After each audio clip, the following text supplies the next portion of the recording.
Mas pinalawak na konektibidad sa Mindanao ang hatid ng Mindanao Star Bus Transport Incorporated matapos ilunsad ang regular na biyaheng Davao City to Zamboanga City na opisyal nang nagsimula kahapon December 10, 2025. Ayon sa kumpanya, dadaan ang ruta sa Kidapawan City, isang malaking ginhawa para sa mga pasaherong matagal nang naghihintay ng direktang land travel sa dalawang malalayong lungsod. Batay sa schedule na inilabas ng Mindanao Star, 10 p.m. at 12 midnight ang biyahe mula Davao City papuntang Zamboanga City, habang 2 a.m. at 4 a.m. naman ang alis mula Zamboanga papuntang Davao. Nasa 1,598 ang regular fare para sa buong biyahe, ayon sa rate sheet ng kumpanya. Itinuturing na makasaysayan ang bagong ruta dahil magdudugtong ito sa 4 na pangunahing rehiyon na kinabibilangan ng Davao Region, Soc-Sarjan o Region 12, Bangsamoro at Zamboanga Peninsula sa pamamagitan ng halos 18 hanggang 20 oras na biyahe. Dadaan ang bus sa mga sentrong lungsod gaya ng Kidapawan City, Cotabato at Pagadian at inaasahang magpapabilis ito ng galaw ng mga tao, produkto at serbisyo. Nakikita ng mga lokal na leader at biyahero na malaking tulong ito para sa mga negosyante at OFWs, gayon din sa mga pamilyang madalas bumiyahe sa ruta. Para sa marami sa Kidapawan at kalapit lugar, simbolo rin ito ng muling pagbangon ng interregional mobility sa isla.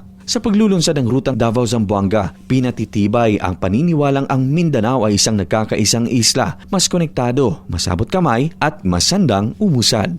Luigi Alan Tutor, NDBC, Bida Balita.